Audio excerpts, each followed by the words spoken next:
Let's dive in with Patricia because she absolutely stole the show again.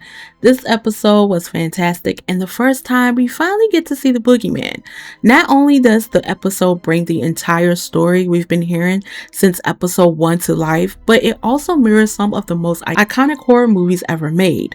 From the Boogeyman stalking his victim to Patricia running for her life, desperately calling for help, and eventually decided she had enough and fighting back. The whole episode felt like a love letter to classic horror, but the big question remains, who was the Boogeyman behind the mask? One thing I definitely didn't expect was Patricia running to Lenore's house while screaming and trying to escape the Boogeyman. She bursts into the book club meeting made up of the former Mean Girls. They're in the middle of discussing the book called The Lovely Bones, the 2002 novel that was later adapted into a 2009 film directed by Peter Jackson. The story follows a teenage girl who is murdered by a serial killer and narrates the aftermath from beyond the grave. What's interesting is that Patricia is currently being hunted by the Boogeyman, a serial killer responsible for murdering multiple teenage girls in Widow's Bay when Patricia and the book club members were still in high school.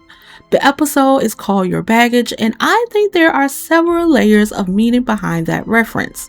In The Lovely Bones, Susie Salmon knows exactly what happened to her and where her body is buried, but she has no way of communicating the truth to the people she loves. They simply can't hear her. In many ways, Patricia's story is very similar.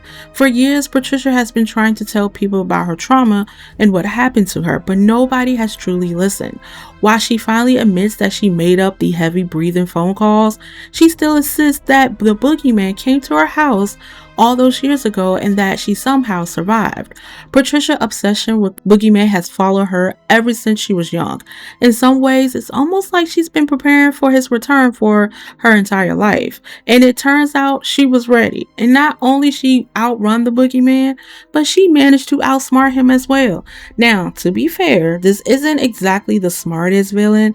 His personality can pretty much be summed up as seemingly impossible to kill. But that last part is what makes him so terrifying, because no matter what happens to him, he just keeps getting back up.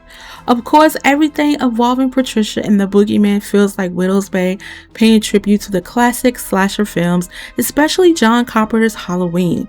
In fact, the Boogeyman is played by Aaron Armstrong, who worked as a stunt coordinator on Halloween Kills and even performed some stunts as Michael Myers himself. The visual contrast between Patricia sprinting through town in a complete panic and the Boogeyman slowly wandering after her is absolutely hilarious to me. There are scenes about 15 minutes into the episode where Patricia starts banging on her neighbor's door to help, just like Laurie Strode in the original Halloween movie. Nobody answered. She runs off the porch and disappears down the street while the camera stays perfectly still, waiting several seconds for the Boogeyman casually stroll into the frame. It is one of the funniest visual gags in the entire episode. And just like Michael Myers, the guy refused to stay dead. He falls out of the second story window, gets set on fire, hit by a car, shot multiple times, and somehow keeps getting back up. That's why I was laughing so hard during this cremation sequence. Even after Patricia seemingly kills him, she refused to take any chances. She keeps a gun pointed at him in the ambulance, doing the autopsy, and even while his body is being pushed into the furnace.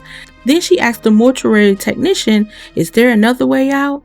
Honestly, after everything she'd been through, I don't blame her at all. And by the way, this is one of the smartest protagonists that I ever seen in a horror film. All I gotta say is she is the real MVP throughout the entire season of Widow's Bay. But as important as defeating the Boogeyman is, Patricia's confrontation with Chris may be even more significant. For years, Patricia has been treated like the crazy woman of Widow's Bay.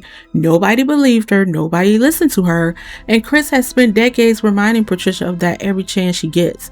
When Patricia bursts into Lenore's house warning everyone about the Boogeyman, Chris immediately starts attacking her. She tells Patricia, I am not the reason you don't have any friends. It's because you're insane. Then she blames Patricia for everything that happens and repeatedly gets in her face, which leads to one of the most satisfying moments in the entire series. Patricia tased her ass. She deserved it.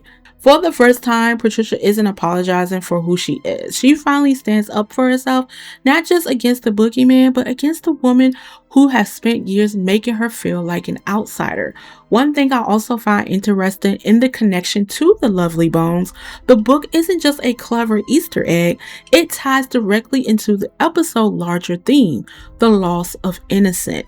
We see it with Wick, who finally admits he still feels responsible for Jerry's brother's death all those years ago, and we see it again when Tom finally tells Evan the truth about his mother. She didn't die during childbirth. She suffered a stroke caused by preeclampsia and permanently changed her behavior. Eventually, Tom had to place her in a mental hospital where she later died from an aneurysm while Evan was still very young. When Evan reads those letters she wrote before her death, it's heartbreaking. In a way, she's speaking to him from beyond the grave, just like Susie does in The Lovely Bones. It's a devastating moment that changes everything. Evan thought he knew about his family, and that's what connects all three storylines in this episode: Patricia, Wick, and Evan. All three are forced to confront painful truths connected to events that happened when they were young. And despite Patricia's victory over the boogeyman and Richard Warren's death in previous episodes, hers is clearly far from over. Wick confirms that at the end of the episode, not only is the curse still active, but a massive storm is now heading towards the island and the wind is already beginning to howl. And I don't think that's a coincidence. Something is definitely coming.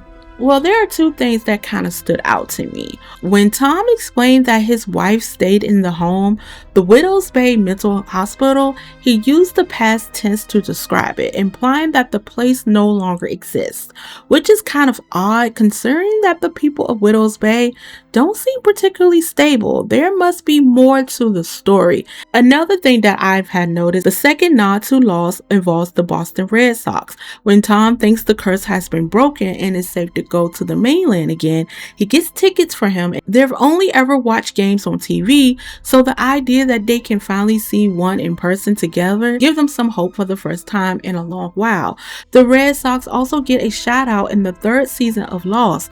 Besides the Red Sox. No, they were down 3-0 against the Yankees in the league championship, and then they won 8 straight. Sure, of course they did. In his second episode, when Ben proves to Jack that the island is not completely cut off from the outside world by showing him footage from the World Series where the Red Sox beat the Yankees. In both scenarios, these men are missing the chance to see their beloved team because they are stuck on an island. I enjoy episode 8 and I can't believe we only got 2 episodes left.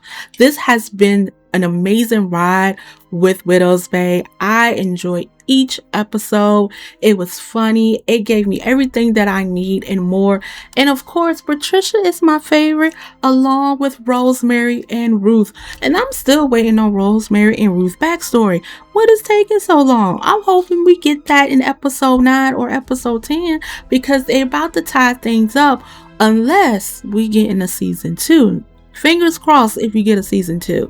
I hope so, but if we do, I will let you know. Also, I want to give a shout out to this person that commented under my video that stated that the sheriff's wife is pregnant because she asked him for the mint chocolate ice cream and that's why the sheriff was planning to leave by July.